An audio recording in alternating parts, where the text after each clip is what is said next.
Chapter 1 is all about basics of auditor. Audit क्या है, audit और अश्योरेंस में क्या फ़र्क है, अश्योरेंस कितनी किस्म की है, आईफैक क्या है, आईईएसबी क्या है, ऑडिट के फ़ायदे क्या हैं, ऑडिट की लिमिटेशंस क्या हैं, देन कंपनी लॉ के मुताबिक ऑडिटर कैसे अपॉइंट होता है।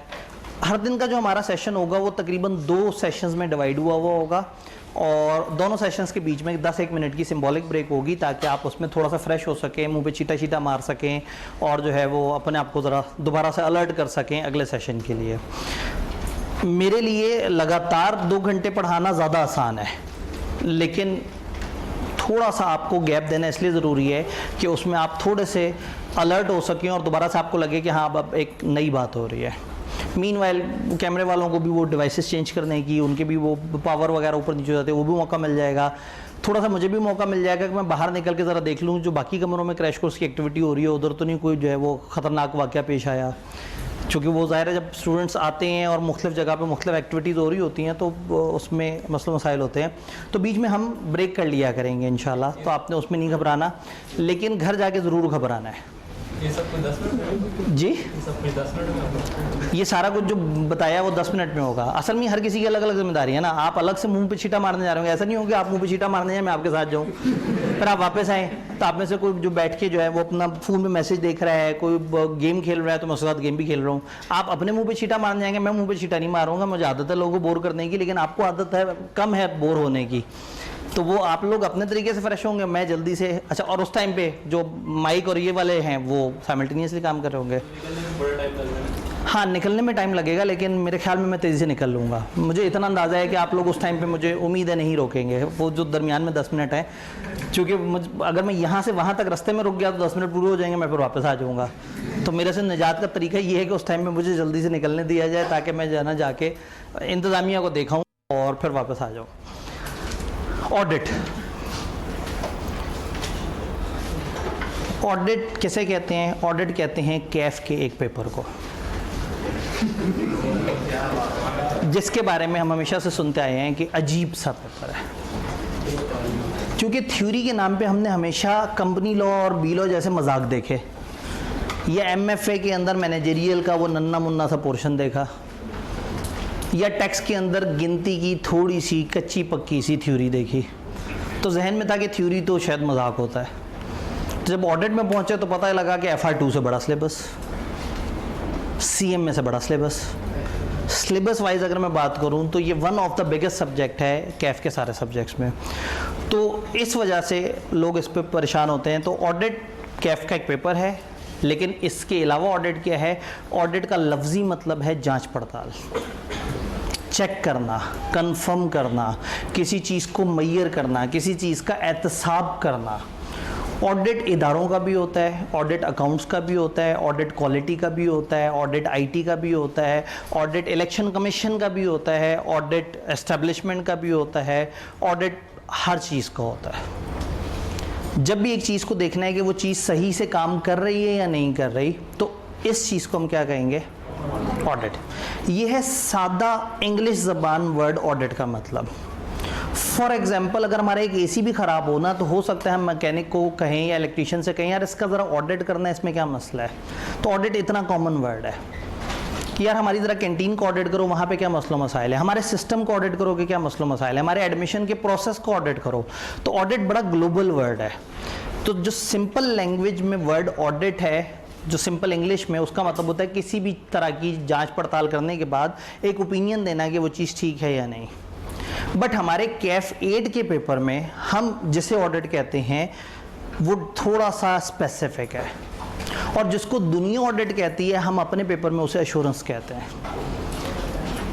कैफ 8 के इस पेपर में जब हम अंदर एंटर होते हैं तो एश्योरेंस का मतलब है किसी भी चीज़ पे तसल्ली देना कि वो सही है या नहीं है, लेकिन ऑडिट का मतलब है एक स्पेसिफिक तरह की एश्योरेंस कि अकाउंट्स को चेक करके बताओ वो ठीक है या नहीं है। तो जब भी एक एंटिटी परफॉर्म कर रही होती है तो देयर इज़ अ नीड कि कोई बंदा आए और चेक करके बताए कि वो सही काम कर रहा है या नहीं कर रहा है इदारा। मैं अक्सर एक एग्जांपल देता हूँ कि एक बच्चा जिसको अपने बाप की तरफ से विरासत में एक बहुत बड़ा बिजनेस मिला और उसकी 500-600 ब्रांचेज हैं पूरे पाकिस्तान में, और वो बच्चा जिसको नहीं पता कि अकाउंट्स कैसे काम करते हैं, जिसको नहीं पता सिस्टम कैसे चलते हैं, वो हर वक्त परेशान है कि मेरे जो मैनेजमेंट के लोग हैं, मेरे जो एम्प्लॉयज़ हैं, वो कहीं मेरे साथ धोखा ना कर रहे हों। तो वो उनसे कहता है भाई मुझे एक एक चीज़ का हिसाब किताब दो, अगले अकाउंट्स बना के उसे दे देते हैं। अब अकाउंट्स देखने के बाद उसको ये नहीं पता होता कि क्या ये अकाउंट्स मेरे इदारे की सही तर्जुमानी कर रहे हैं या नहीं कर रहे। तो फिर क्या करता है, वो बाहर से एक इंडिपेंडेंट बंदे को बुलाता है जो पढ़ा लिखा होता है, जिसको अकाउंटिंग का पता होता है, जिसको टैक्स का पता होता है, जिसको बिजनेस का पता होता है, जिसको कवानीन का पता होता है। उस बाहर के बंदे को आके कहता है मेरे इदारे का ऑडिट करो। लेकिन इस पेपर में ऑडिट का मतलब है मेरे इदारे के फाइनेंशियल स्टेटमेंट्स का ऑडिट करो। तो इसका मतलब है जब हम इस किताब में वर्ड ऑडिट की बात करेंगे तो सादा इंग्लिश ज़बान के वर्ड ऑडिट से हम आगे निकल गए। इमरान खान कहता है जी इलेक्शन कमीशन को ऑडिट कराएं, इलेक्शन के प्रोसेस को ऑडिट करवाएं। तो उसका ये मतलब थोड़ी होता है कि वो कहता है इलेक्शन कमीशन ऑफ पाकिस्तान के जो फाइनेंशियल स्टेटमेंट्स हैं उनको चेक करके बताएं वो क्या बने हुए हैं। तो ये जो ऑडिट का कॉमन वर्ड है ये आपको उर्फ़ आम में मुहासबे के लिए, एहतसाब के लिए, चेक एंड बैलेंस के लिए इस्तेमाल होता नज़र आएगा। लेकिन इस पेपर में आके इंतहाई स्पेसिफिक हो जाना, ऑडिट का सिर्फ एक मतलब होता है फाइनेंशियल स्टेटमेंट्स को ऑफिशियली चेक करने वाली जो एक्टिविटी है उसको हम ऑडिट कहेंगे। यहाँ तक बात क्लियर है। अब फाइनेंशियल स्टेटमेंट्स को जब चेक करना है, किसी चीज़ को चेक कैसे करते हैं? किसी चीज़ को चेक करना है, फॉर एग्जांपल मैं आपसे कहता हूँ कि ये आइसक्रीम है, ये अच्छी है या नहीं है, आप उसे टेस्ट करेंगे, ठीक है। अच्छा आपने टेस्ट कर लिया, इसके बाद ये कैसे पता लगेगा अच्छी है? वो मज़े की होनी चाहिए। ये मज़े की होनी चाहिए इसका क्या मतलब है? कोई आपके जहन में एक सांचा है मज़े का, आपके जहन में कोई स्टैंडर्ड है कि हाँ भाई इस किस्म से ज़्यादा अच्छा जायका हो तो वो मज़ेदार है और इससे हल्का जायका हो तो वो कम मज़ेदार है। मैं आपसे कहूँ कि ये जो कुर्सी है ज़रा इसको ऑडिट करें, ये कुर्सी कैसी है, तो आपके पास कोई स्टैंडर्ड होना चाहिए कि हाँ भाई एक कुर्सी की डायमेंशन क्या होनी चाहिए, एक कुर्सी में लकड़ी कितनी लगी होनी चाहिए, उसका बाजू फोल्डेबल होना चाहिए या नहीं, उसके फोम की क्या क्वालिटी होनी चाहिए। तो अगर आपके पास एक क्राइटेरिया होगा तो फिर आप बता सकेंगे कि ये कुर्सी अच्छी है या नहीं। Same goes with accounts. जब अकाउंट्स का कोई ऑडिट करने आएगा तो उसके पास भी तो कोई क्राइटेरिया होना चाहिए कि अकाउंट सही बने हुए या नहीं बने हुए। तो जब भी आप किसी को किसी भी ऑडिट के लिए बुलाएंगे या किसी भी इंश्योरेंस के लिए बुलाएंगे तो आपको उसको कोई क्राइटेरिया देना पड़ेगा कि भाई तुम इसके साथ मैच करके बताओ हम अच्छा परफॉर्म कर रहे हैं या नहीं कर रहे। बीइंग अकाउंटेंट्स, अकाउंट्स बनाने का क्राइटेरिया हम सब लोगों को पता है। आप FR1 में, FR2 में मुख्तलिफ क्राइटेरियाज पढ़ते हैं, प्रॉपर्टी प्लांट एंड इक्विपमेंट, ऐसे करना, ऐसे करना और ऐसे कर देना। अच्छा रेवेन्यू रिकग्निशन यूं करके इस तरह से रिकॉर्ड कर देना। अच्छा जी बोरविंग कॉस्ट अगर ऐसा हो जाए तो इतना रिकॉर्ड करना, वैसा हो जाए। तो ये वो क्राइटेरिया ही तो है जो अकाउंट्स बनाने का आप पढ़ते आ रहे हैं। तो पिछले सारे पेपर्स में आपने अकाउंट्स बनाने का क्राइटेरिया देखा, तो आज जो आके अकाउंट्स को ऑडिट करेगा वो उसी क्राइटेरिया के साथ ही तो मैच करेगा। यानी फॉर एग्जांपल बोरविंग कॉस्ट के डिस्क्लोजर को देख के वो ज़रूर देखेगा 23 फॉलो हुआ है या नहीं हुआ। नॉन कनेक्ट एसेट्स को देख के वो ज़रूर IAS 16 के पीछे जाएगा। लीज को देखते साथ ही वो देखेगा कि IFRS फॉलो हो रहा है या नहीं हो रहा। रेवेन्यू की बात आएगी तो फिर वो रेलेवेंट चीज़ को देखेगा। इसका मतलब है कि अगर हम थोड़ा ज़्यादा एडवांस लेवल पे ऑडिट को डिफाइन करें तो ऑडिट फाइनेंशियल स्टेटमेंट्स को किसी अकाउंटिंग स्टैंडर्ड के साथ मैच करने को देखने को कहते हैं। तो क्या मैं कह दूं कि audit is official checking of financial statement as per international accounting standards. तो फिर अमेरिका में क्या बोलेंगे? वो तो IAS नहीं चला रहे, वहाँ तो US GAAP चला रहे हैं। तो इंडिया में क्या बोलेंगे? इंडिया वाले तो अपने अकाउंटिंग स्टैंडर्ड्स चला रहे हैं। इसका मतलब है हमें IAS छोटा वर्ड हो गया, हमें बड़े वर्ड्स बोलने हैं। Financial reporting framework, financial reporting framework, financial reporting framework इतने बड़े वर्ड्स हैं कि दुनिया में हर जगह चल जाएंगे। अमेरिका के US गैप्स भी उसमें कवर हो जाएंगे, तो इंडियन अकाउंटिंग स्टैंडर्ड भी कवर हो जाएंगे, तो पब्लिक सेक्टर अकाउंटिंग स्टैंडर्ड भी कवर हो जाएंगे, IAS भी कवर हो जाएंगे, IFRS भी कवर हो जाएंगे। तो इसका मतलब है किसी भी मुल्क में ऑडिट का मतलब है official checking of accounts as per financial reporting framework कि क्या वो accounts true and fair view दे रहे हैं या नहीं दे रहे। यहाँ तक बात समझ आई? पक्की बात है। अगर वही खातून मौजूद हैं 3 जज़ाकल्लाह। इससे पीछे बीलो वाली क्लास में जो ये खातून यहाँ पे थी कल, वो भाग गई आज जो है ना वो बहुत पीछे जाके बैठ गई, इतनी पीछे कि वो जो है ना उनका कहीं से भी हाथ ना पहुँच सके। तो इसलिए मैंने कहा कि खातून अभी इस्तकामत पे कायम है। Concept and need for audit insurance, meaning of audit, सादा बच्चों वाली definition, audit and official examination of accounts of an entity bye auditor.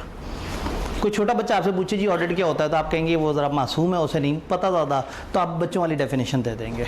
Audit official examination accounts का किसी भी एंटिटी के बाय ऑडिटर। ये एंटिटी क्या चीज़ होती है? कंपनी बस, ऑर्गेनाइजेशन बस, सोल प्रोप्राइटर बस, ट्रस्ट बस, गवर्नमेंट बस, कोई भी ऐसी चीज़ जिसके अकाउंट्स बनते हैं वो एंटिटी है। ये ग्लोबल पेपर है। ये पेपर हमें सिर्फ पार्टनरशिप को ऑडिट करना नहीं सिखा रहा, सिर्फ कंपनी को ऑडिट करना नहीं सिखा रहा, ये एंटिटी को ऑडिट करना सिखा रहा है। तो ऑडिट के अंदर हम क्या करते हैं, हम मोटे अल्फाज इस्तेमाल करते हैं। हम IAS नहीं बोलते, हम फाइनेंशियल रिपोर्टिंग फ्रेमवर्क बोल देते हैं। हम ये नहीं बोलते स्टेटमेंट ऑफ कम्प्रीहेंसिव इनकम या स्टेटमेंट ऑफ कैश फ्लो, हम बोल देते हैं फाइनेंशियल स्टेटमेंट, जो ग्लोबल वर्ड है, जो दुनिया में, पाकिस्तान में अगर 5 फाइनेंशियल स्टेटमेंट है तो ऑस्ट्रेलिया में 11 फाइनेंशियल स्टेटमेंट्स हैं, तो इंडिया में 6 फाइनेंशियल स्टेटमेंट्स हैं। तो हम ये नहीं बोलते कि कौन सी हम फाइनेंशियल स्टेटमेंट बोल देते हैं। तो हम अगर हम कहें ना कंपनी को ऑडिट, तो इसका मतलब ये पेपर कंपनी को ऑडिट सिखा रहा नहीं, ये किसी भी एंटिटी का ऑडिट पेपर सिखा रहा है। तो ऑफिशियल एग्जामिनेशन अकाउंट्स का किसी एंटिटी का जब एक ऑडिटर करे, और अगर हम ज़रा बड़ा मतलब देखें तो main objective is audit to enable an auditor, एक ऑडिटर इस काबिल हो जाए कि वो एक ओपिनियन दे सके एज टू वेदर और नॉट, क्या ऐसा है या नहीं, क्या financial statements of entity are prepared according to applicable financial reporting. ये बड़े वर्ड्स हो गए। जो भी आप पे एप्लीकेबल है, आप पार्टनरशिप हो तो आप पे कुछ और स्टैंडर्ड्स एप्लीकेबल है, आप नॉट फॉर प्रॉफिट इदारे हो तो आपने कुछ और तरह से अकाउंट्स बनाने हैं, आप अगर गवर्नमेंट की कंपनी हो तो आपने कुछ और स्टैंडर्ड फॉलो करने हैं, आप अगर लिस्टेड हैं तो आपने 4th स्केड्यूल पाकिस्तान में फॉलो करना है, आप अगर अनलिस्टेड हैं तो आपने फलाना को फॉलो करना है। आपके सिलेबस में नहीं था, पार्टनरशिप अकाउंट डिफरेंट तरीके से बनाते हैं, सोल ट्रेडर डिफरेंट तरीके से बनाता है, कंपनियां डिफरेंट तरीके से। आप FR2 में कंपनियों के अकाउंट सीखते हैं, डिस्क्लोजर रिक्वायरमेंट्स देखते हैं। तो जो भी एप्लीकेबल फाइनेंशियल रिपोर्टिंग फ्रेमवर्क हो, तो मैंने बहुत सारी जगह अल्फाज बचाने के लिए, क्योंकि फाइनेंशियल स्टेटमेंट्स का वर्ड जगह जगह आ रहा था, तो मैंने किताब में उसको कर दिया F/S, और एप्लीकेबल फाइनेंशियल रिपोर्टिंग फ्रेमवर्क को कर दिया AFRF। ये अलाउड एब्रीविएशन नहीं है, मैंने अल्फाज बचाए हैं और किताब में सैकड़ों जगह जो ये वर्ड्स आए हुए थे उनको स्मार्ट कर लिया, जिससे बहुत सारे सफ़े बचा लिए। मल्टीप्लाई बाय जितनी दफ़ा किताब प्रिंट हुई, मल्टीप्लाई बाय जितने एडिशंस आए, उतने दरख्तों को कटने से बचा लिया।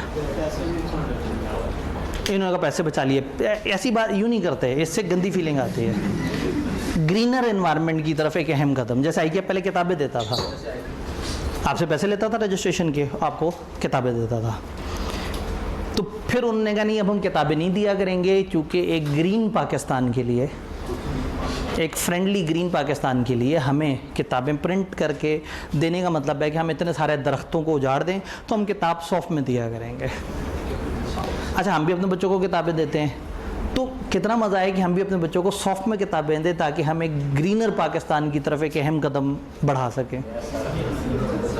हाँ, अपनी दफ़ा नहीं है? हमारी दफ़ा सारे स्टैंडर्ड चेंज हो जाते हैं, हमने सारे खर्चे करने हैं। अच्छा खैर, तो कहने का मतलब है कि वो अल्फाज बचाए, इसलिए बता रहा हूँ कि आपने पेपर में शॉर्टकट्स नहीं लिखने हैं। मैंने 3 शॉर्टकट्स बहुत इस्तेमाल किए हैं, F/S, AFRF और एक TCWG, दोस्त चावत गवर्नर, जिसका थोड़ा सा आगे चल के तस्करा आएगा। क्या डेफिनेशन समझ आई? अकॉर्डिंग टू किसी भी फ्रेमवर्क जो भी अकाउंटिंग का है, फाइनेंशियल स्टेटमेंट ठीक बने हुए या नहीं बने हुए, ये ऑडिटर ने एक ओपिनियन देना होता है। ये बात समझ आई? अजीब सी बात कर दी हमने, ऑडिटर ने ओपिनियन देना होता है।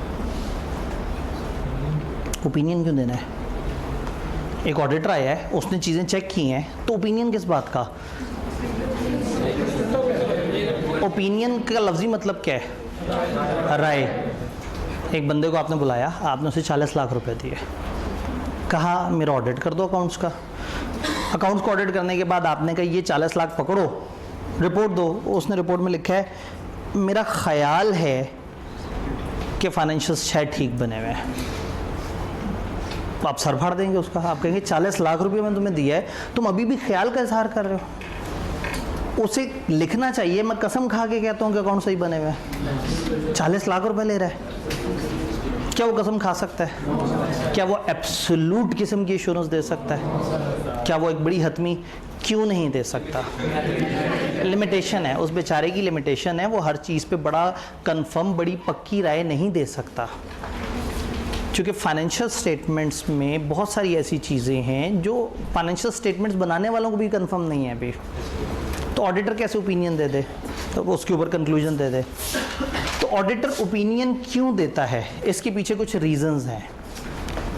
नंबर 1, मैनेजमेंट के सैकड़ों अकाउंटेंट्स ने पूरा साल अकाउंटिंग की है। बाटा को ऑडिट करने गए, बाटा की 1200 ब्रांचें थी पाकिस्तान में, हर ब्रांच पे एक अकाउंटेंट तो होगा, फिर कुछ रीजनल ऑफिस में होंगे, कुछ हेड ऑफिस में होंगे, तो को 1500 अकाउंटेंट्स ने वर्किंग की है। और कितने दिन वर्किंग की है? 350 दिन। 350 दिन 1500 अकाउंटेंट्स जो एंट्रियां ठकाठक रिकॉर्ड कर रहे हैं, एक ऑडिटर की टीम 5, 6, 7, 10 बंदों की ले जाएगा तो भी कितने अरसे में वो सारा देख सकते हैं? वो तो नहीं 100% देख सकते। तो ऑडिटर के पास टाइम कम है, ऑडिटर 100% नहीं देख रहा, वो सैंपल पे काम कर रहा है। फिर ऑडिटर जितना मर्जी तसल्ली कर ले क्लाइंट के सिस्टम में, कहीं ना कहीं गड़बड़ के चांसेस होंगे। तो ऑडिटर इसलिए कहता है कि नहीं भाई, मैं यकीन कामिल से नहीं कहूँगा, मैं ओपिनियन दूंगा। क्लाइंट नाराज़ हो जाएगा, वो कहेगा तुमसे नहीं किसी और से ऑडिट कराऊंगा। किसी और सियाने ऑडिटर के पास जाएगा, उसने भी क्या फेट पड़ा हुआ होगा, वो कहेगा नहीं भाई हम तो ओपिनियन ही देंगे। जब पूरी इंडस्ट्री में उसे समझ आ जाएगा कि उसे मिलनी ही ओपिनियन है, तो वो समझ जाएगा कि ठीक है जी 40 लाख रुपए मैं ओपिनियन के दे रहा हूँ, मैं कंक्लूजन के नहीं दे रहा, हतमी राय नहीं है, ये एक बंदे ने ओपिनियन दिया है। तो इसको हम कहते हैं ये ऑडिट की लिमिटेशंस हैं। अगर हम लिमिटेशंस को थोड़ा तेज़ी से देखने की कोशिश करें, लिमिटेशन थोड़ा सा एंड के करीब आती है, लेकिन अगर हम इसे, ऑडिट की कॉस्ट हाई हो सकती है। तो ऑडिट जितनी बड़ी टीम लेके जाएगा, जितनी देर का ऑडिट करेगा, उतना ज़्यादा खर्चा पड़ेगा क्लाइंट को। तो शायद आप एक ख़ास लेवल से बड़ी टीम नहीं ले जा सकते, और शायद आप एक ख़ास टाइम से ज़्यादा टाइम स्पेंड नहीं कर सकते। Disruption cost to company staff during audit. आप ऑडिट कर रहे हैं, जिनका ऑडिट कर रहे हैं वो आवाज़, ऑडिट कौन करवा रहा है? बड़े, वो शख्स जिसको अपने बाप की कंपनियां मिली थी और उसका पूरे पाकिस्तान में बिजनेस है, वो ऑडिटर को लेके आया है। और ऑडिटर ऑडिट किसका कर रहा है जी? आवाज़, अभी आवाज़ बेहतर है? अभी आवाज़ बेहतर है? ठीक है। तो हम ये कह रहे हैं, ज़्यादा कोई नहीं रही, थोड़ा सा ऐसे कर लेते हैं। अभी आवाज़ कैसी है? अब आवाज़ कैसी है? ठीक है, चलें, फिर भी मसला है तो फिर आपने फीडबैक दे देना है। ऑडिट जब आप कर रहे हैं तो आप कर रहे हैं मैनेजमेंट का ऑडिट। आप स्टाफ के फाइनेंशियल स्टेटमेंट्स को चेक कर रहे हैं, स्टाफ के बनाए हुए। तो आप लोगों के पास जाएंगे और उनसे कहेंगे मुझे ये डाटा दिखाओ, ये डाटा दिखाओ, ये डाटा दिखाओ। साल ख़त्म हो गया था 30 जून को, आप ऑडिट कर रहे हैं जुलाई में, अगस्त में, सितंबर में। आप अगस्त में जाके उससे कह रहे हैं जनवरी की फाइलें दिखाओ, और वो अगस्त में अगस्त की अकाउंटिंग कर रहा है। वो अपना काम भी करेगा और पीछे के रिकॉर्ड आपको भी दिखाएगा। तो जितना मर्जी वो ताउन कर ले, वो एक ख़ास लेवल से ज़्यादा आपको सपोर्ट नहीं देगा जो उनका स्टाफ मेंबर है। तो ऑडिटर को दिक्कत होगी, उस दिक्कत की वजह से उसका टाइम लगेगा। तो लिमिटेशन में से एक लिमिटेशन ये है कि उसको डिस्ट्रप्शन होती है ऑडिट के प्रोसेस के दरमियान। देन सब्जेक्ट मैटर, वो जो मुद्दा है, वो जो फाइनेंशियल स्टेटमेंट्स हैं, उसी के अंदर कुछ ऐसे आइटम्स होते हैं जिनकी ट्रुथ और फेयरनेस आपको नहीं पता लगती बड़े आगे तक। क्या मतलब? भाई फाइनेंशियल स्टेटमेंट्स में लिखा हुआ है provision for bad debt, provision for bad debt में लिखा हुआ है 22 लाख रुपए प्रोविजन फॉर बैड डेट। ये कैसे पता लगेगा कि वाकई इनके 22 लाख के होंगे या कम हो सकते हैं, ज़्यादा हो सकते हैं? एक्चुअल होंगे तो पता लगेगा ना। तो जब होंगे तब तक तो ऑडिट खत्म हो चुका होगा, तब 30 जून पे आपको भरोसा करना पड़ेगा। उन्होंने कहा इस एसी की यूज़फुल लाइफ 15 साल है, क्या एग्जैक्टली 15 साल पूरे होने पे मर जाएगा? 17 साल चल सकता है, 12वें साल भी ख़त्म हो सकता है। तो फाइनेंशियल स्टेटमेंट्स में जो डेप्रिसिएशन की फिगर है, क्या वो एब्सोल्यूट है? क्या वो 100% यकीनी है? प्रोविजन फॉर बैड डेट 100% यकीनी है? तो जब आप ऑडिट करके फाइनेंशियल्स को देख रहे हैं, फाइनेंशियल्स में ही कुछ चीज़ें एस्टीमेट के ऊपर डिपेंडेंट है, तो उनको अपने अकाउंट्स पे पूरा भरोसा नहीं है, आप कसम खा लें जाके कि सारी चीज़ें ठीक हैं। तो some item in subject matter might be estimates जिनका ट्रुथ एंड फेयरनेस तब तक नहीं पता लगेगा जब तक आप फ्यूचर में ना चले जाएं। फिर जिसने फ्रॉड करना है वो तो जान के फ्रॉड को छुपाएगा। तो आप जितना मर्जी भरपूर ऑडिट कर लें, फ्रॉड करने वाले ने तो चीज़ों में बहुत खूबसूरत सी टेक्निक लगा लगा के फ्रॉड को छुपा दिया होगा, तो शायद आप बहुत सारे फ्रॉड भी नहीं पकड़ सकेंगे। फिर आप सैम्पलिंग पे काम करते हैं, फिर आप क्लाइंट के सिस्टम पे जितना मर्जी भरोसा कर लें, जितना मर्जी उनके सिस्टम रोबस्ट हो, कहीं ना कहीं उसमें भी कोई इनहेरेंट लिमिटेशंस होती हैं। और फाइनली सबसे बड़ा मसला, हमें जो एविडेंस मिलता है वो कंक्लूसिव नहीं होता, परसुएसिव होता है। ये अजीब सी बात हो गई। इसको बंद करते हैं, लाइट ओपन करते हैं। 3, ये ऑडिट के बारे में आपको पता है ऑडिट होता कब है? ईयर एंड के आसपास हो रहा होता है। ईयर एंड के आसपास का मतलब है, फर्स्ट करें सन 2024 की बात करें, 2024 का ईयर एंड कब हुआ होगा? 30 जून। इन दिनों ऑडिट चल रहा होगा। जब इन दिनों ऑडिट चल रहा होगा तो 2023 का ईयर शुरू कब हुआ होगा? 1 जुलाई 2023 को। तो जो अगस्त 2023 में एक सेल हुई होगी, क्या ऑडिटर मौजूद था वहाँ? अगस्त 2024 में अगर एक ऑडिटर ये जानना चाहता है कि अगस्त 2023 में एक सेल हुई थी या नहीं हुई थी, तो वो कैसे ढूंढेगा? रसीद देखेगा।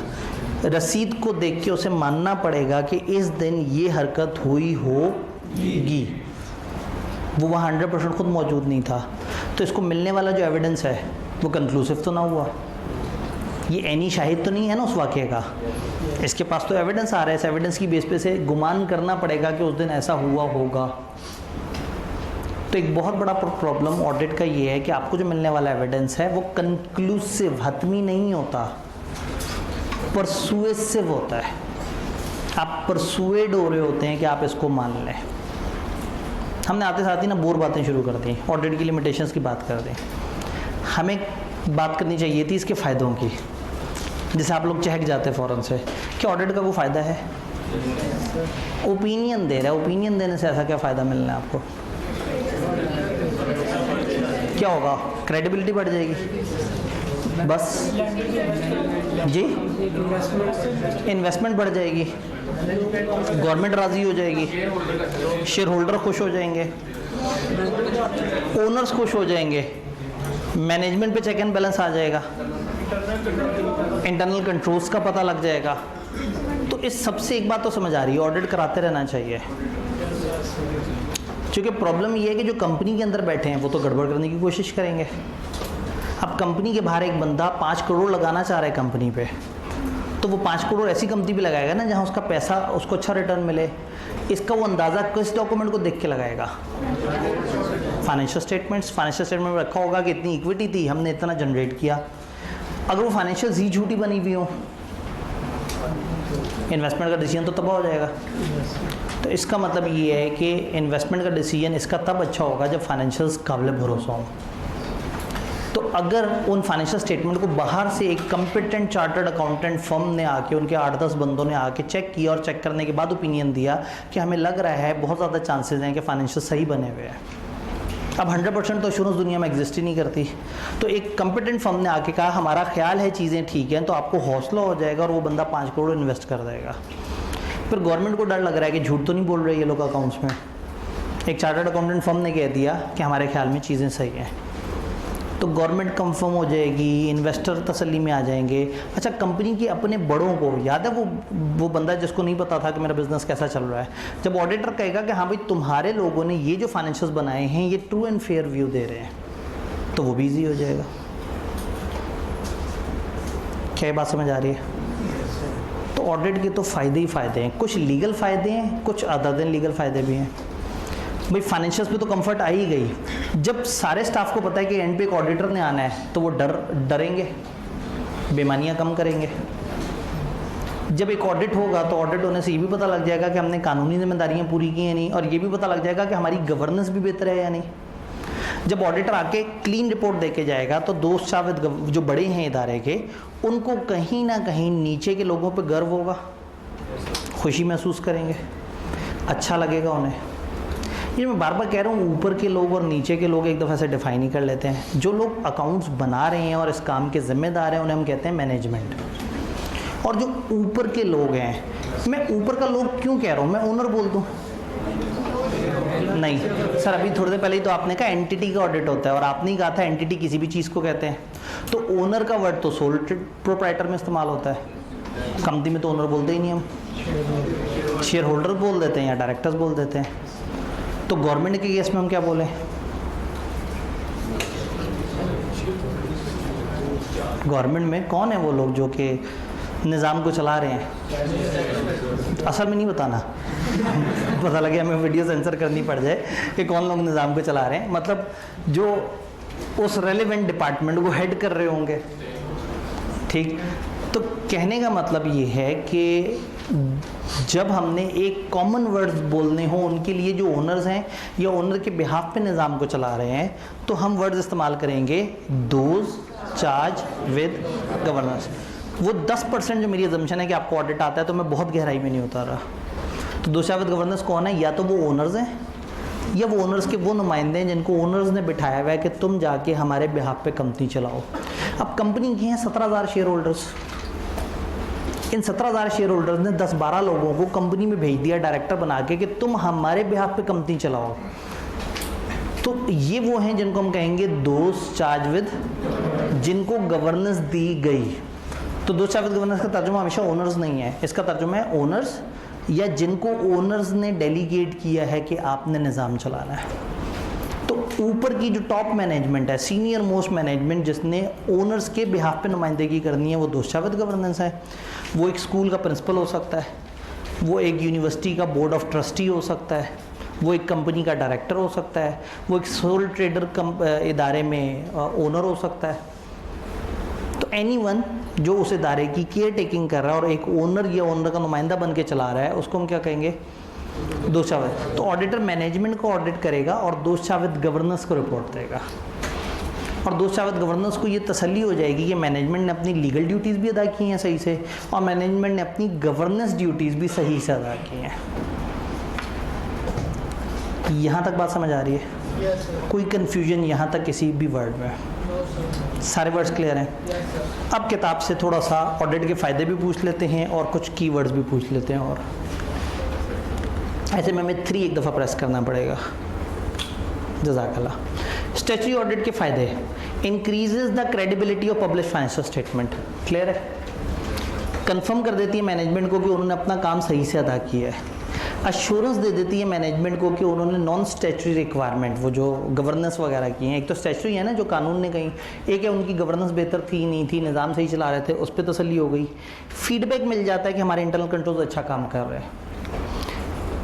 कि इंटरनल कंट्रोल वीक या हल्के हैं तो ऑडिटर उनके बारे में रिकमेंडेशन भी दे सकता है, और मैनेजमेंट को हेल्प मिल जाती है अपने रिस्क, और जहाँ जहाँ परफॉर्मेंस बेहतर कर सकते हैं, जो रिस्क कम कर सकते हैं उधर हेल्प मिल जाती है, और जो परफॉर्मेंस बेहतर होनी चाहिए वहाँ हेल्प मिल जाती है। तो दुनिया को तसल्ली हो गई अकाउंट सही बने हुए हैं, हेड्स को तसल्ली हो गई कि हमारे नीचे वाले सही काम कर रहे हैं, लोगों को तसल्ली हो गई कि हमें क्लीन चिट दे दी गई है, और सब के सब फ़ायदे में। ये हमें फ़ायदे समझ आए? कुछ वर्ड्स किताब हमें बताना चाह रही है, for example true and fair, materiality और स्टीवर्डशिप। स्टीवर्ड के 2 तर्जुमे होते हैं। एक स्टीवर्ड कहते हैं चरवाहे को, चरवाहा समझते हैं? बकरियों का एक गौल एक लेके जा रहा होता है बंदा, तो जो उन्हें डायरेक्शन दे रहा होता है पीछे पीछे सोटी के साथ, वो स्टीवर्ड होता है। दूसरा ये वर्ड इस्तेमाल होता है बहरी जहाज़ के कॉन्टेक्स्ट में, कि बहरी जहाज़ का एक कैप्टन होता है जो ओवरऑल इंचार्ज होता है, और एक बंदे को उसने पहिए पे खड़ा किया हुआ होता है जो पहिए को घुमा रहा होता है, वो स्टीवर्ड कहलाता है। स्टीवर्ड इज समवन जो इदारे को डायरेक्शन दे रहा है। तो ऑडिट का एक फ़ायदा ये होता है कि हमें पता लग जाता है कि इदारे के स्टीवर्ड सही काम कर रहे हैं या नहीं कर रहे हैं। फॉर एग्जाम्पल, अगर पाकिस्तान का ऑडिट हो, गवर्नमेंट का ऑडिट हो, और ऑडिटर एक अच्छी रिपोर्ट दे, तो हमें हौसला होगा कि हमारे स्टीवर्ड्स जो डायरेक्शन दे रहे हैं वो सही काम कर रहे हैं या नहीं कर रहे हैं। एक कंपनी का ऑडिट होगा तो शेयर होल्डर्स को हौसला होगा कि हमारे डायरेक्टर्स और मैनेजमेंट कंपनी को बड़े अच्छे तरीके से चला रहे हैं। तो बस किताब ने हल्की सी डिस्कशन की कि एक स्टीवर्डशिप रोल होता है मैनेजमेंट का और दोषावित गवर्नेंस का स्टीवर्डशिप रोल है, और ऑडिट से फ़ायदा ये होता है कि हमें तसल्ली हो जाती है काम सही हो रहा है या नहीं हो रहा। देन किताब ने डिस्कस किया ट्रू एंड फेयर को। ट्रू क्या होता है? फ्री फ्रॉम एरर, और फेयर अनबाइस्ड, अंडरस्टैंडेबल। तो ट्रू सच्चे को कहते हैं और फेयर सुथरे को कहते हैं। तो ट्रू का मतलब है सच और फेयर का मतलब है साफ सुथरा सच। अब सच में और अनबाइस्ड में थोड़ा सा फ़र्क है। मैं इसकी टिपिकल एग्जांपल ऐसे देता हूँ कि अगर किसी ने 15 लाख की गाड़ी को 15 लाख पे दिखाया है तो हम कहेंगे ट्रू दिखाया, लेकिन उस गाड़ी को करंट एसेट्स में दिखा दिया, उसने फेयर नहीं किया। तो फाइनेंशियल स्टेटमेंट्स में ट्रुथ और फेयरनेस दोनों होनी चाहिए। ऑडिटर ने एक्यूरेसी भी देखनी है, प्रेजेंटेशन भी देखनी है।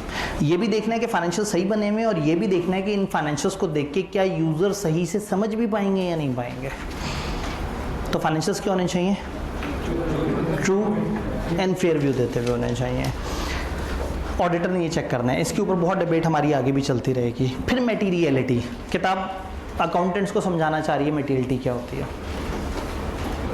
क्या मैं इसको उस 10% में काउंट करूं या ये ऊपर के 90% में जो मैंने बताना है? 10% में काउंट कर लूँ कि आपको पता होगा। वो अमाउंट या अमाउंट्स जिसकी मिसस्टेटमेंट या जिसकी ओमिशन यूज़र के इकोनॉमिक डिसीजंस को मुतासर कर सकती हो, मटीरियल है। तो अकाउंट्स बनाते हुए भी मटीरियलिटी जहन में रखनी होती है, तो ऑडिट करते हुए भी मटीरियलिटी हमने जहन में रखनी होती है। मटीरियलिटी पे आगे बहुत दफ़ा बात होगी।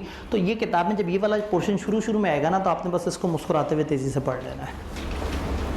किताब अगले स्टेप में दाखिल होती है और डिबेट करती है अश्योरेंस के ऊपर। अश्योरेंस किसे कहते हैं? अश्योरेंस कहते हैं कॉन्फिडेंस को। अब वापस पीछे हैं, लेक्चर के स्टार्ट में हमने बात की थी, जिसको दुनिया ऑडिट कहती है उसको हम अपनी ज़बान में अश्योरेंस कहते हैं, और हम किसे ऑडिट कहते हैं? फाइनेंशियल। तो अगर मुझे फाइनेंशियल स्टेटमेंट पे कॉन्फिडेंस देना होगा लोगों को, फाइनेंशियल स्टेटमेंट पे तसल्ली देनी होगी, तो मैं ऑडिट कर रहा हूँ। और अगर मैंने किसी भी चीज़ पे तसल्ली देनी होगी, इसका मतलब है अश्योरेंस बड़ा वर्ड है। ऑडिट अश्योरेंस का एक हिस्सा है। अश्योरेंस का मतलब है आप किसी भी चीज़ पे तसल्ली दे रहे हैं, कॉन्फिडेंस दे रहे हैं कि ये चीज़ सही है। और ऑडिट में आप फाइनेंशियल स्टेटमेंट नामी चीज़ पे अकाउंटिंग स्टैंडर्ड्स नामी चीज़ के साथ मैच करके लोगों को ऑडिट रिपोर्ट जैसी चीज़ में तसल्ली दे रहे हैं। तो एक ख़ास किस्म की एश्योरेंस है ऑडिट। अदरवाइज एश्योरेंस ग्लोबल है। एश्योरेंस का मतलब है कॉन्फिडेंस। एश्योरेंस के 3 लेवल होते हैं, और एक लेवल का तो किताब ने जिक्र ही नहीं किया कि गुना लगेगा। Absolute assurance. एब्सोल्यूट एश्योरेंस मना है, हम दे ही नहीं सकते। हम 100% एश्योरेंस नहीं दे सकते। हम या तो बहुत अच्छी एश्योरेंस दे सकते हैं या दरमियानी एश्योरेंस दे सकते हैं। बहुत अच्छी एश्योरेंस को हम कहते हैं रीजनेबल एश्योरेंस, और दरमियानी एश्योरेंस को हम कहते हैं लिमिटेड। लिमिटेड को मॉडरेट एश्योरेंस भी कहते हैं। तो ऑडिट में इतना सारा काम, इतनी मेहनत करने के बाद हम जो एश्योरेंस देते हैं, हम थोड़ा सा उसे रीजनेबल कह देते हैं। रीजनेबल एश्योरेंस का मतलब है आपने थोड़ा सा ज़्यादा वर्किंग की है। इन तीनों का फ़र्क मैं एक स्लैंग एग्जांपल से समझाता हूँ रेगुलर क्लासेस में, कि अगर कोई आके पूछे हाँ भी तुम्हारा भाई कैसा आदमी है, तो मैं कहूँगा मैं बचपन से उसके साथ हूँ, कसम खा के कहता हूँ, वो झूठ नहीं बोलता। शायद मैं एब्सोल्यूट एश्योरेंस दे दूँगा उस बंदे के बारे में जिसके साथ मैंने ज़िंदगी के उतने साल गुजारे होंगे। कोई मेरे से एक गहरे दोस्त के बारे में पूछे बताओ कैसा है, मैं कहूँगा मेरे ख्याल से वो एक अच्छा आदमी है। अब मैं कसम नहीं खाऊँगा, मैं उसे बहुत अच्छा जानता हूँ लेकिन भाई जितना अच्छा नहीं जानता, तो मैं उसे हाई लेवल की एश्योरेंस दे सकता हूँ, एब्सोल्यूट एश्योरेंस नहीं दे सकता। तो रीजनेबल एश्योरेंस कैसी एश्योरेंस है? High but not absolute. तो मैं कहूँगा मेरे ख्याल में अच्छा आदमी है। अब अगर कोई मेरे से मेरे कज़न के बारे में पूछे जो कि जिससे मेरी मुलाकात ज़िंदगी में 3 या 4 दफ़ा हुई हो, कोई पूछे वो कैसा आदमी है, तो शायद मैं ये नहीं कहूँगा मेरे ख्याल में अच्छा आदमी है। ये तो बड़ी हाई लेवल की एश्योरेंस हो जाएगी। तो हो सकता है मैं कहूँगा मैं जितना कोई उसे मिला हूँ, मैं जितना कोई उसे जानता हूँ, अपेरेंटली मैंने उस दौरान उसमें कोई गलती नहीं देखी। अगर मैंने अच्छी ओपिनियन भी देनी होगी तो बड़ी सहम के डर के बात करूँगा। क्या कहूँगा? मैं जितना कोई उसे जानता हूँ, जितना मैं उससे मिला हूँ, जितना मुझे उसके बारे में पता है, मुझे नहीं लगता कि उस दौरान उसने कोई गलत हरकत की। क्या मैंने कह दिया वो बहुत अच्छा आदमी है? क्या मैंने कह दिया वो बहुत बुरा आदमी है? मैंने बात तो अच्छी की है लेकिन टोन नेगेटिव थी। मैं नहीं जानता कि अच्छाई नहीं है, मुझे नहीं पता कि कोई मसला है। Same goes with financial statement. आप फाइनेंशियल स्टेटमेंट्स के ऑडिट करने आते हैं तो वो कहते हैं कसम खा के को, आप कहते हैं नहीं इनहेरेंट लिमिटेशन है, कसम नहीं खा सकता। वो कहते हैं हम चलो तुमसे ऑडिट करवाते हैं, 4 महीने लगाओ, मेहनत करो और मेहनत करने के बाद ओपिनियन दो। 4 महीने तक हम 10-12 बंदों की टीम के साथ मेहनत कर रहे हैं, तो अब हम एंड पे पॉजिटिव ओपिनियन देते हैं, in our opinion financial statement are giving true and fair view, reasonable assurance. लेकिन इन्हीं फाइनेंशियल स्टेटमेंट पे सम टाइम अगला बंदा हमें टाइम बड़ा कम देता है। वो कहता है भाई 5-6 दिन है आपके पास, तो हम कहते हैं 5-6 दिन में हम ऑडिट नहीं कर सकते, हमसे थोड़ी हल्के लेवल की सर्विस ले लो। वो कहते हैं वो हल्की सर्विस क्या है? हम कहते हैं रिव्यू। रिव्यू में क्या होगा, एक कंपनी ने अगर अपने अकाउंट्स बनाए हैं और वो उसको कहीं गवर्नमेंट को जमा कराने लगे और उनको डर है कि कोई मोटी मोटी गलती ना रह गई हो, तो एक ऑडिट फर्म से कहेंगे यार 3-4 दिन तक ऐसे देखो, अपेरेंटली कोई गलती नज़र आए तो बता देना, ना नज़र आए तो कह देना कि ओके लग रहा है। अब 3-4 दिन देखने के बाद 3-4 दिन में उसके टोटल देख लेंगे, मोटे मोटे डिस्क्लोजर चेक कर लेंगे, हल्की फुल्की रेशियो एनालिसिस कर लेंगे, हल्का फुल्का उनसे इंक्वायरी कर लेंगे। अब क्या मैं कहूँगा in my opinion financial statements are giving true and fair view? मैं कहूँगा मैंने जितना देखा है मुझे अपेरेंटली गलती नज़र नहीं आई। मैंने ये नहीं कहा गलती है नहीं, मैंने जितना देखा है मुझे गलती नज़र नहीं आई। तो मेरे अल्फाज नेगेटिव होंगे, nothing has come to my attention that cause me to believe कि फाइनेंशियल्स ठीक नहीं है। तो थोड़ा सा किताब से पूछते हैं, ये हमें रीजनेबल एश्योरेंस और लिमिटेड के बारे में क्या बताते हैं। Reasonable assurance high but not absolute level of assurance है। हाई एश्योरेंस है लेकिन एब्सोल्यूट नहीं है, जो प्रैक्टिशनर देता है पॉजिटिव फॉर्म में। यहाँ प्रैक्टिशनर बोल दिया, ऑडिटर क्यों नहीं बोला? एश्योरेंस है ना, तो दुनिया में कई तरह की रीजनेबल एश्योरेंस हो सकती है, लेकिन मैंने आपको अपने ऑडिट के बारे में बताया कि हमारा ऑडिट रीजनेबल एश्योरेंस की किस्म है। Example, in our opinion the financial statement are true and fair. और अगर उसकी एश्योरेंस हो लिमिटेड का एक और लफ्ज़ होता है मॉडरेट, इसका एक तीसरा लफ्ज़ होता है नेगेटिव। तो नेगेटिव एश्योरेंस बोलें, मॉडरेट एश्योरेंस बोलें या लिमिटेड एश्योरेंस बोलें, बात बराबर है। एक मॉडरेट लेवल ऑफ एश्योरेंस जो एक प्रैक्टिशनर का कंक्लूजन दे रहा होता है नेगेटिव फॉर्म में, ये उन सिचुएशन में नेसेसरी होता है जहां अकाउंटेंट या ऑडिटर सफिशिएंट एविडेंस हासिल ना कर सके कि वो इतना एविडेंस हासिल कर ले कि वो पॉजिटिव एश्योरेंस दे दे, तो फिर वो क्या करता है? Negative assurance. Based on our review, nothing has come to our attention that cause us to believe that accompanying financial statement do not give a true and fair view.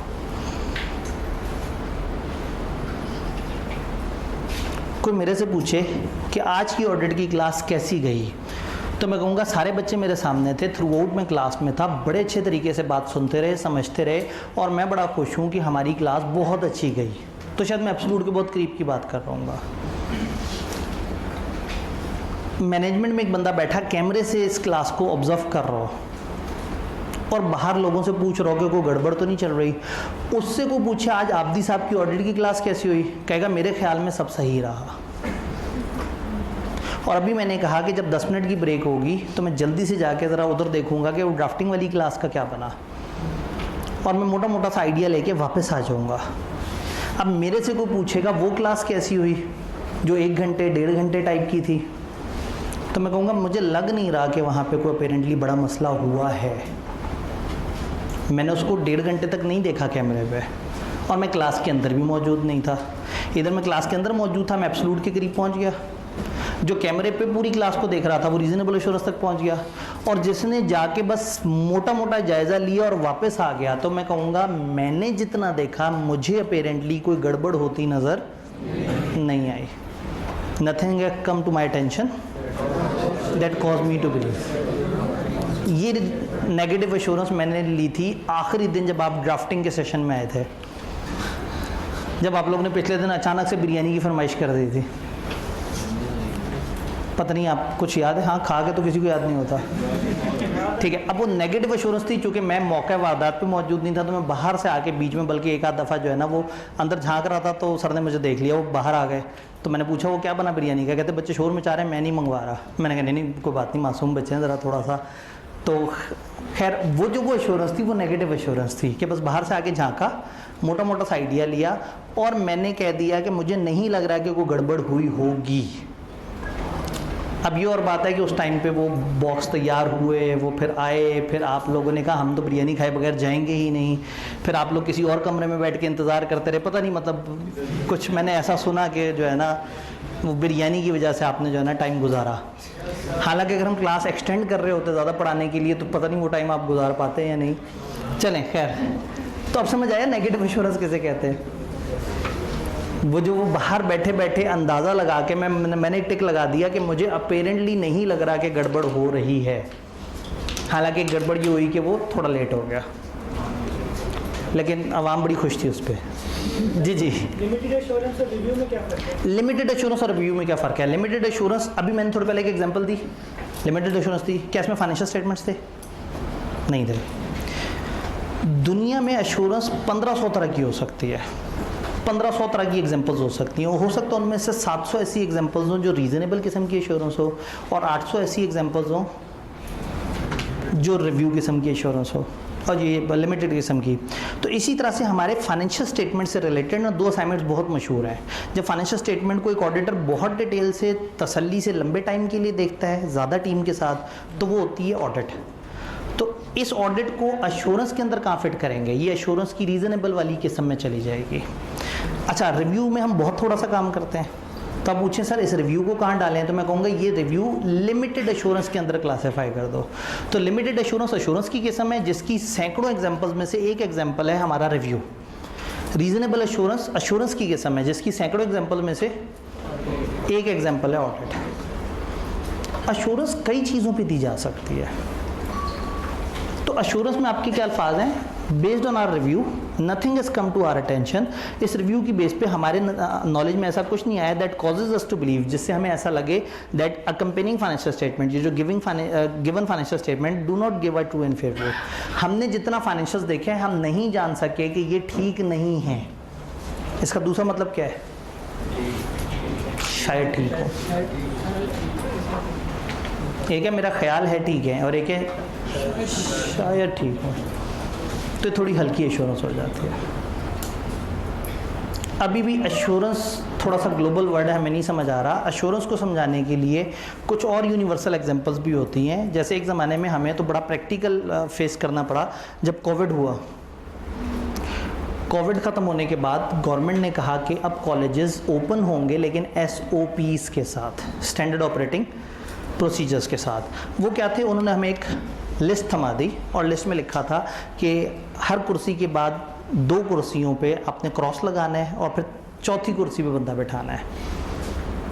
फिर college में जहाँ जहाँ लाइनें लगनी है वहाँ आपने दरमियान में दायरे लगा देने हैं और 2 दायरों के दरमियान 6 फुट का फासला होना चाहिए। कॉलेज के बाहर आपने बैरियर लगा देने और वहाँ पे सैनिटाइज़र मौजूद होना चाहिए। बच्चों को इंस्ट्रक्ट करना है कि मास्क पहन के आएँ और अगर कोई नहीं पहन के आया तो बाहर से या उसे वापस कर दें या कॉलेज वाले उसे मास्क बेचें या उसे मास्क दें और मास्क के बगैर वो अंदर ना आए। कॉलेज के अंदर फलाना तरह का स्प्रे इतनी दफ़ा हुआ वो होना चाहिए। तो उन्होंने क्या किया? SOPs की एक लिस्ट दे दी। अब हम हो गए मैनेजमेंट वाले और हमें उन्होंने कहा जी आप इन SOPs को फॉलो करेंगे तो हम आपको इजाज़त देंगे, आप बच्चों को पढ़ा सकते हैं। कॉलेज तो कहेगा हम फॉलो करेंगे, क्या ये कॉलेज कहेगा नहीं हमने नहीं फॉलो करना है? वो खोलने देंगे कॉलेज? तो हम तो कहेंगे कि हम ऐसा करेंगे। गवर्नमेंट को हम पे भरोसा नहीं था। गवर्नमेंट ने कहा हमारा एक ऑडिटर आएगा, वो चेक करेगा कि आपका कॉलेज खुलना चाहिए या नहीं खुलना चाहिए। अब उन्होंने हमें टास्क दे दिया कि आपने ये SOPs फॉलो करने हैं। हमने उन SOPs के मुताबिक कॉलेज में वो सारा काम किया। अब गवर्नमेंट के बंदे ने आके ये अश्योरेंस दी गवर्नमेंट को कि इन्होंने SOPs को फॉलो किया है। तो इसमें और ऑडिट में फ़र्क समझ आ रहा है? ऑडिट एक ख़ास किस्म की असाइनमेंट है जिसमें अकाउंट्स के ऊपर एश्योरेंस दी जा रही है और इसमें कॉलेज के रूल्स के ऊपर एश्योरेंस दी जा रही है। एश्योरेंस थोड़ा बड़ा वर्ड हो गया, थोड़ा सा इसको समझते हैं कि एश्योरेंस में है क्या। एश्योरेंस में 5 चीज़ें हैं।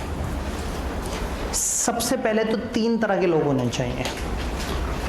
वो जो सर्विस प्रोवाइड कर रहा है, जो तसल्ली दे रहा है, वो जो बाहर से एक इंडिपेंडेंट बंदा आ रहा है, फिर एक रिस्पॉन्सिबल पार्टी होनी चाहिए जो जिम्मेदार थी वो काम करने के लिए। एसओपी फॉलो करने के लिए हम जिम्मेदार थे, हम रिस्पॉन्सिबल पार्टी बन गए। प्रैक्टिशनर कौन हो गया? वो गवर्नमेंट का बंदा जो आके चेक करता। इंटेंडेड यूजर्स जिसके लिए एश्योरेंस दी जा रही है, स्टूडेंट्स, वालिदैन, गवर्नमेंट, इनको तसल्ली चाहिए थी ना कि ये कॉलेज फॉलो कर रहा है या नहीं कर रहा रूल्स को। देन एक सब्जेक्ट मैटर होना चाहिए, हर एश्योरेंस में कोई मुद्दा हो जिसके ऊपर एश्योरेंस दी जा रही है। इस वक्त मुद्दा ये है कि क्या कॉलेज ने कोरोना के हिसाब से अपने आप को तैयार किया या नहीं किया। कोई ना कोई क्राइटेरिया होना चाहिए जिससे प्रैक्टिशनर आके मैच करे इदारे को और देखे वो सही कर रहे हैं या नहीं कर रहे। एसओपीस। देन एक एविडेंस होगा, वो जो बंदा आएगा वो मैयर करेगा गोलों के दरमियान का फासला, वो ऑब्जर्व करेगा लोगों को एंटर होते हुए मास्क लगाते हुए, वो सैनिटाइज़र की तादाद देखेगा, वो क्लास में आके कुर्सियों पे लगे हुए क्रॉस देखेगा, क्लास में बैठे हुए बच्चों के दरमियान फासला देखेगा, एविडेंस हासिल करेगा। जब ये सारे काम हो जाएंगे तो वो एक रिपोर्ट देगा और शायद वो कहे इन माय ओपिनियन ये कॉलेज वाले कोविड के एसओपीज फॉलो कर रहे हैं। यही सारी निशानी ऑडिट पे पूरी करें। ऑडिटर जिसने ओपिनियन देनी है, मैनेजमेंट जिसने अकाउंट्स बनाए हैं, वो सारे लोग जिनका भी जिक्र किया था, शेयर होल्डर, गवर्नमेंट वगैरह जिनको फ़ायदा होगा। Subject matter, financial statements, criteria, reporting framework, evidence, audit evidence, वो जो ऑडिटर आके मुख्तलिफ हरकतें करेगा, चैप्टर 4 हम पढ़ेंगे पूरा एविडेंस पे इंशाल्लाह, और फिर ऑडिट की रिपोर्ट। तो इसका मतलब एश्योरेंस तो दुनिया में कई चीज़ों पे दी जा सकती हैं, यानी कि यहाँ बैठे बैठे हम 10 एग्जाम्पल सोच सकते हैं। एक खाने बनाने वाली कंपनी ने अपने खाने टिन पैक में पैक करके और वो पूरे दुनिया, पूरे मुल्क को और पूरी दुनिया को सप्लाई करते हैं, वो खाना सही है या नहीं, इस पे एश्योरेंस हो सकती है। एक आईटी फर्म आईटी के स्टैंडर्ड्स को फॉलो कर रही है नहीं कर रही, इसके ऊपर एश्योरेंस हो सकती है। एक मशीन, जिस मशीन से आपने प्रोडक्शन करनी है वो अपना काम सही कर रही होगी या नहीं, इस पे एश्योरेंस हो सकती है। इस कमरे में क्रैश कोर्स होने से पहले इस कमरे को आके देख के मैयर करके कि क्या हम इस काबिल हैं कि हम इस कमरे में एक इस लेवल के रश को लेके चल सकें, वो उसके ऊपर भी एश्योरेंस थी। क्या अकाउंट सही बने हुए या नहीं बने हुए, इस पर भी एश्योरेंस है। क्या मैनेजमेंट को एंट्रियाँ करनी आती हैं या नहीं आती, इस पर भी एश्योरेंस है। तो एश्योरेंस दुनिया में कई चीज़ों पे दी जा सकती है। तो अगर आपसे कोई एश्योरेंस पूछे तो वो बड़ा वर्ड है, और एश्योरेंस के अंदर आई के अपने एक सवाल पूछा, उसने कहा एश्योरेंस और उसके एलिमेंट्स बताएं और ऑडिट को उससे रिलेट करें। तो आपने एश्योरेंस के एलिमेंट्स बताए और फिर ऑडिट को एक एक करके रिलेट कर दिया कि ऑडिट में इसको वो कहते हैं, इसको वो कहते हैं, इसको वो कहते हैं।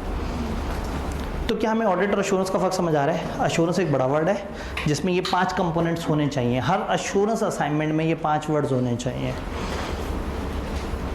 मैं क्लास को समझाते हुए एक स्लैंग एग्जांपल और देता हूँ कि फॉर एग्जांपल मैं अपने फैमिली मेम्बर से कहूँ कि भाई चलो भाई पहाड़ों पे चलते हैं, गाड़ी लेके पहाड़ पे मैं आप लोगों को पहाड़ों पे ले जाता हूँ। घर वालों को मेरा पता है, मेरे अगर किसी दोस्त ने अपनी शादी के लिए मेरे से गाड़ी मांगी तो वो धुल जाएगी वरना नहीं धुलेगी। ये मेरे पास पिछले 2.5 साल से जो गाड़ी है वो आज तक मैंने वो नहीं करवाई सर्विस, क्योंकि मेरे किसी दोस्त की शादी नहीं आई, सारे दोस्त बड़े हो गए। अब किसी भतीजे वगैरह या उसकी शादी कभी आएगी तो शायद उस पर धुल जाए। ठीक है, तो उन्हें ये भी पता है कि मोबाइल भी इसने तब डलवाना होगा जब गाड़ी में से काला धुआं निकलना शुरू हो जाए।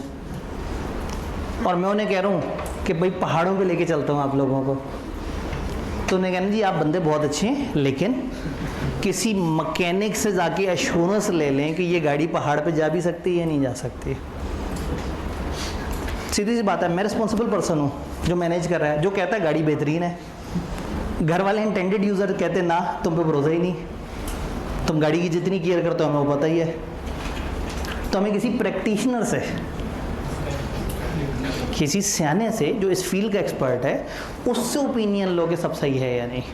तो सब्जेक्ट मैटर यहाँ गाड़ी है, क्राइटेरिया शायद उस मैकेनिक के पास कुछ एसओपीज बने हुए हों कि उसे पता हो कि पहाड़ पे गाड़ी होनी चाहिए तो उसका इंजन ऑयल इस लेवल का होना चाहिए, ब्रेक का ऑयल इस तरह से हो, ब्रेक के पेडल के साथ ये मामला हो, फलाना फलाना फलाना। वो उस क्राइटेरिया के मुताबिक गाड़ी को जब चेक करने बैठेगा तो गाड़ी हर क्राइटेरिया पे फ्लॉप हो जाएगी। तो वो एंड पे एक रिपोर्ट देगा एविडेंस लेने के बाद एविडेंस क्या होगा, उसने ऐसे करके वो स्टिक अंदर डाली मोबाइल की, ऊपर निकाल के देखा तो अंदर तक कहीं गीली है ही नहीं। तो एक आध दफ़ा ऐसा भी हुआ है कि मैं गाड़ी लेके गया, मैंने कहा इसको मोबाइल चेंज करें, तो उन्होंने बड़े फ़ख्र से अपना वो वाला नीचे लेके आए जिसमें गंदा मोबाइल डलता है, उसका ढक्कन खोला और फिर अंदर झाँक रहे, कुछ निकल ही नहीं रहा उसमें से। तो उन्होंने पूछा कि ये यहाँ तक खुद चला के आए हैं? मैं कहा जी अल्हम्दुलिल्लाह। कहते हैं तो किसी भी टाइम पे फारिग हो जानी थी गाड़ी। तो मैं कहा देखें बस मुझे भी लग रहा था तो इसलिए मैं फिर आ गया। तो शायद 6000 किलोमीटर ऊपर हो चुके थे, वो जो लिमिट होती है ऑयल डलवाने वाली। तो मुझे अंदाज़ा हुआ कि ये कंपनियों की फनकारियाँ चल जाती हैं गाड़ियाँ। तो कहने का मतलब है मैनेजमेंट तो ऐसी ही होती है, मैनेजमेंट तो अपने हिस्से का काम बहुत अच्छे तरीके से नहीं कर रही होती और यूज़र्स को उस चीज़ से को बेनिफिट लेना होता है। तो फिर ऐसे में यूज़र मैनेजमेंट के बजाय उस पर भरोसा करते हैं जो उस फील्ड का एक्सपर्ट है। तो अब इस सब में ऑडिट कहीं नहीं था, अकाउंट कहीं नहीं थे, लेकिन ये भी एक एश्योरेंस है। एविडेंस वो हरकतें हैं जो वो गाड़ी का बोनट खोल के उसके साथ कर रहा होगा। और रिपोर्ट जाहिर है वो कि मैकेनिक है तो रिपोर्ट तो नहीं देगा, मेरी तरफ मुंह करके कहेगा बाबूजी ए ले जाओ पढ़ाते, तो ये उसकी एक तरह से रिपोर्ट हो जाएगी। मैं उसे कहूँगा यकीन कामिल कसम खा के को कुछ नहीं होगा, कहेगा भाई गाड़ी है भरोसा कोई नहीं, और जितना आपको मैं जान गया हूँ आपका भी भरोसा कोई नहीं। तो मेरे ख्याल में चली जाएगी, परेशान ना हो। लेकिन कसम नहीं खाने लगा। तो अब उसने मुझे एश्योरेंस दी, और कौन सी एश्योरेंस दी है? रीजनेबल एश्योरेंस दी है। और अगर मैं फैमिली को लेके पहाड़ों के लिए निकल चुका हूँ और फैमिली वालों ने कहा था चेक कराओ, मैंने कहा टाइम ही नहीं है। उन्होंने कहा अच्छा चले 5 मिनट रुक के कम से कम एक बंदे को मोटा मोटा गाड़ी दिखा दें, कोई अपेरेंट फॉल्ट है तो टाइम से बता दें। अब अगर मैं कहने के पास रुका ही 5 मिनट के लिए, उसे कहा ज़रा सामने से मोटे मोटे 1-2 वेरिएबल्स देख लो, और उसने 1-2 चीज़ें देखी और कहा कि मुझे अपेरेंटली मसला नज़र नहीं आ रहा जिसकी बेस पे मैं कह सकूं कि वहाँ जाके मसला कर सकती है। तब ये कौन सी इंश्योरेंस है?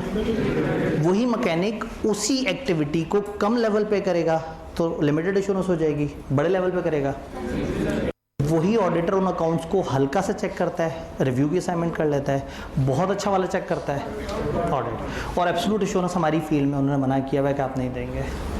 आई होप कि हमने एश्योरेंस पे अच्छी खासी डिस्कशन कर लिया, हमें एश्योरेंस समझ आ गया। जब समझ आ गया तो डेफिनेशन तो आप याद कर ही लेंगे।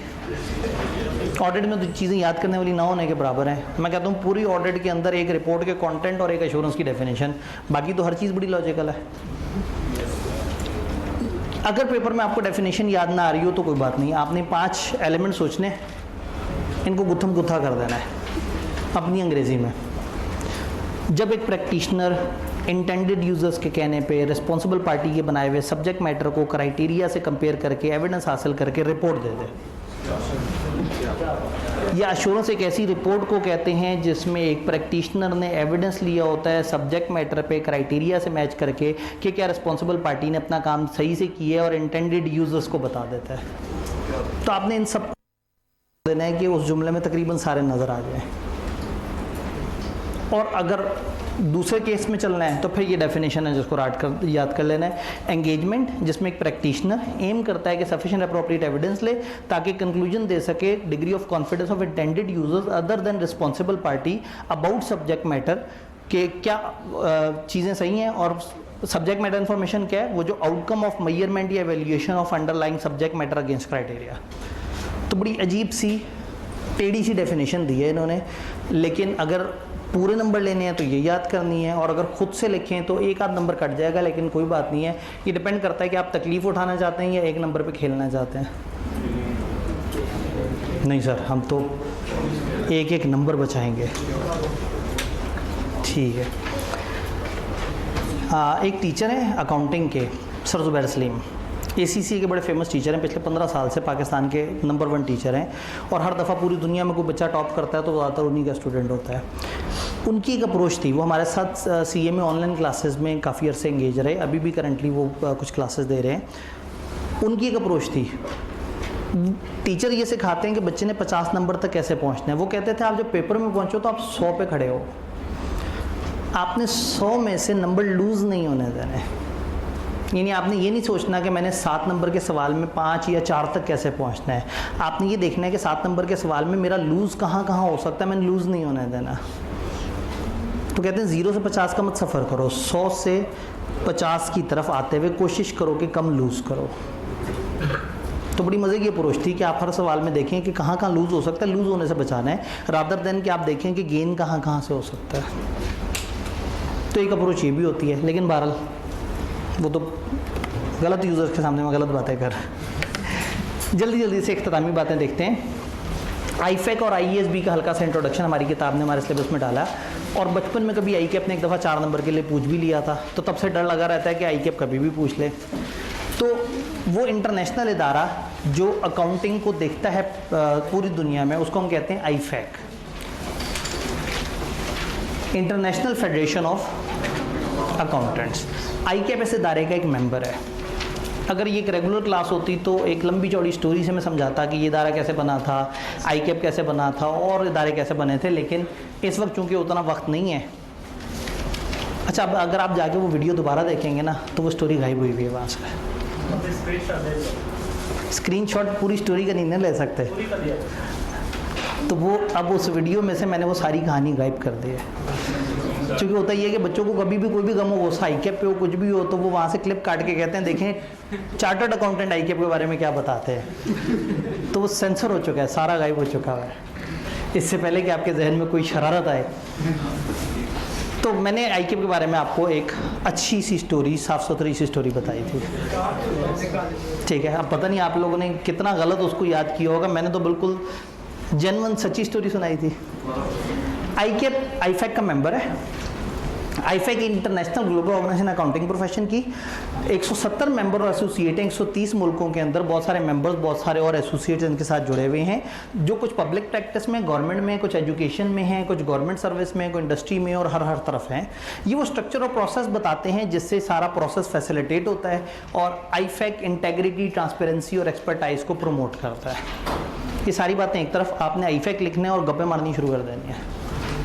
आईफेक एक अजीम इदारा है, अकाउंटेंट्स को पूरी दुनिया में एक झंडे तले जमा करता है, अकाउंटेंट्स के हकूक़ के लिए बात करता है, अकाउंटेंट्स को एजुकेट करता है, अकाउंटेंट्स को एथिक्स सिखाता है, अकाउंटेंट्स को पूरी दुनिया में यूनिफॉर्म स्टैंडर्ड्स बना के देता है, अकाउंटेंट्स की टेक्निकल इश्यूज़ को रिजॉल्व करता है, अकाउंटेंट बरादरी को यकजा करके रखता है।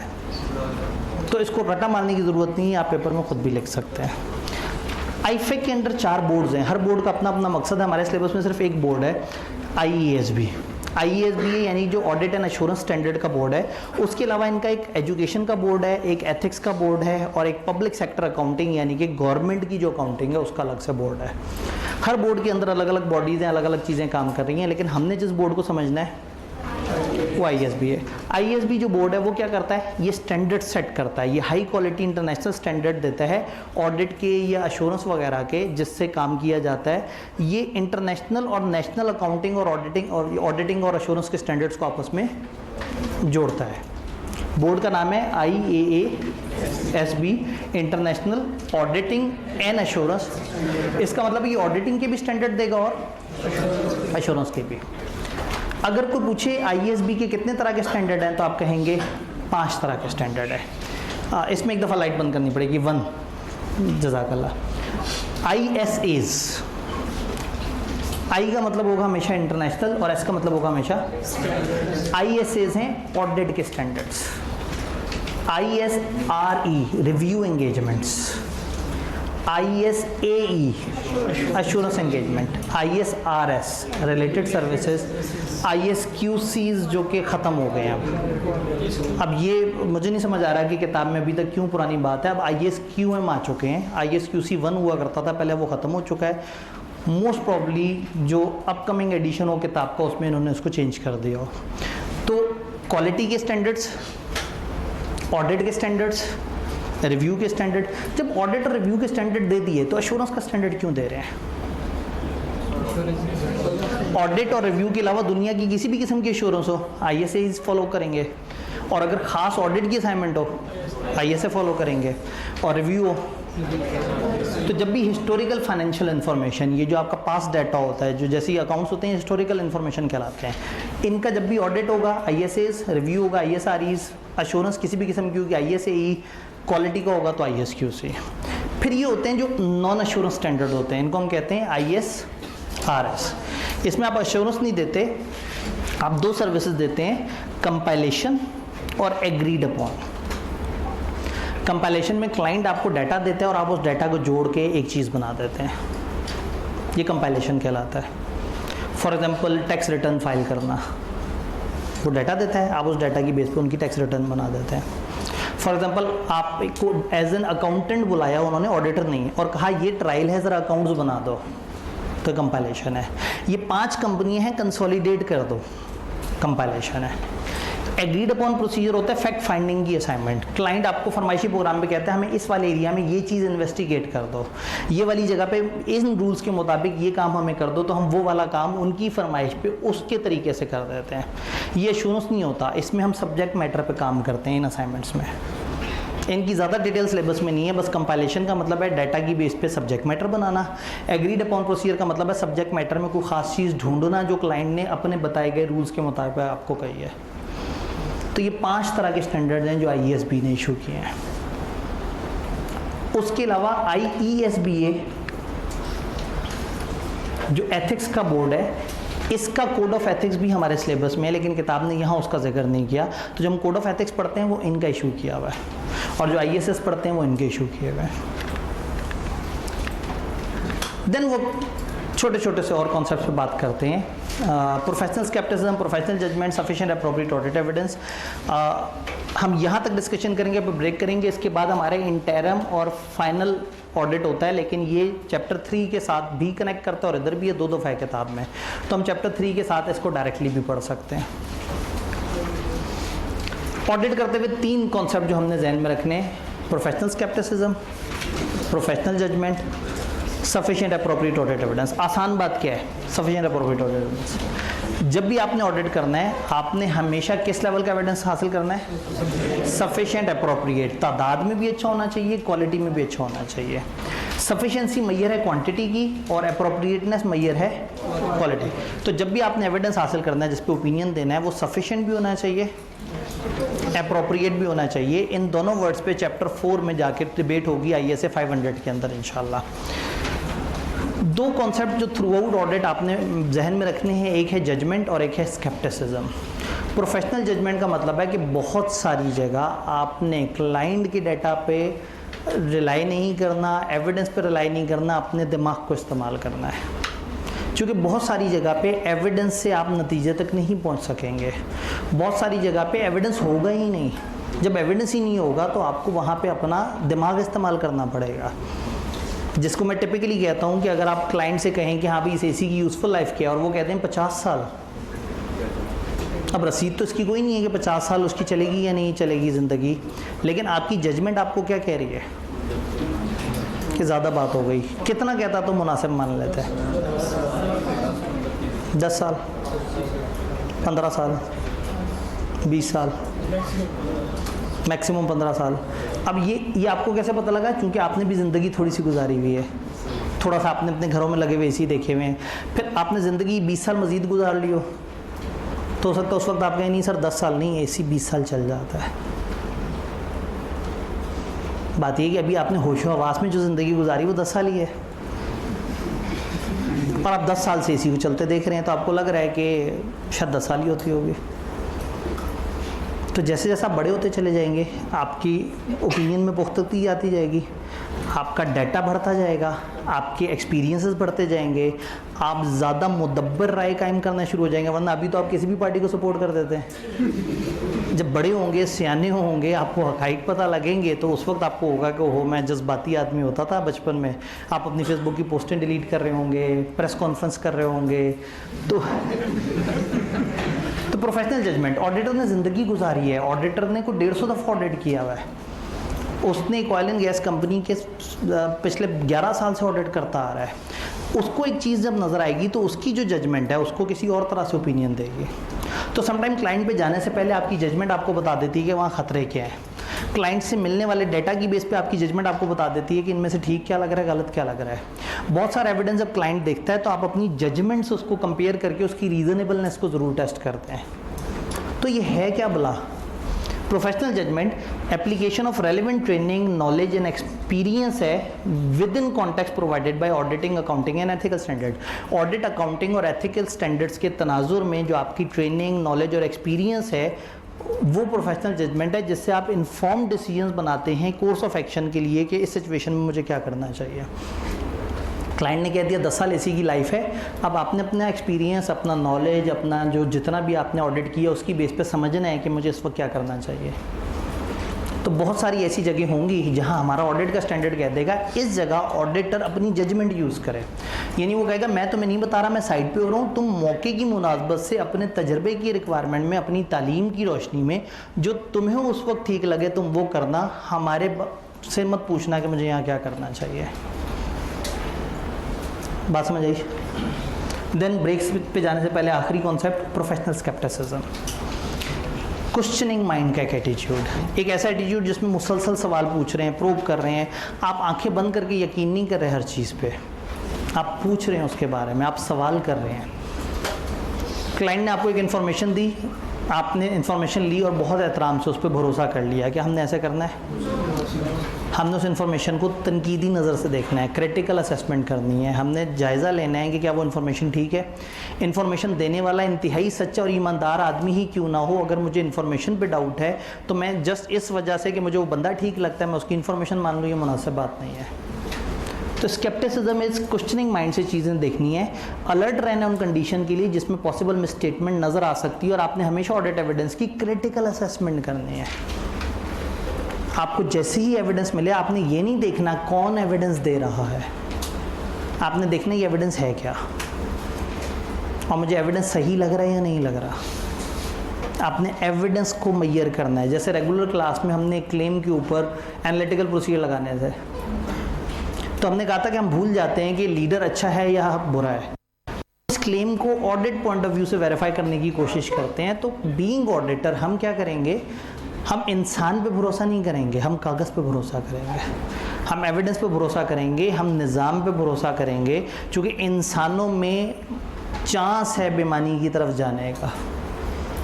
तो ऑडिटर हमेशा अलर्ट रहेगा, हर चीज़ पे सवाल पूछा करेगा, शक करेगा और उसकी बेस पे तमाम चीज़ों को वेरीफाई करेगा। डन। तो जो बेसिक्स ऑफ ऑडिट है, इसमें इसका जो सेकंड पोर्शन है वो ऑडिट का जो कमती लॉ के वो हैं पॉइंट्स हैं, वो क्रैमिंग बेस्ड हैं, जिसमें चंद पॉइंट्स में ज़रा लॉजिक है। तो हमने बाकी जो यूनिट है उसमें से सिवाय इंटरम और फाइनल ऑडिट के बाकी डिस्कशन कर लिया है। इंटरम फाइनल ऑडिट क्योंकि किताब में 2 जगह है और ये क्रैश है, तो क्रैश में फिर हम उसको जब रेलिवेंट जगह पे चैप्टर 3 में आएगा तो हम उस वक्त देख लेंगे।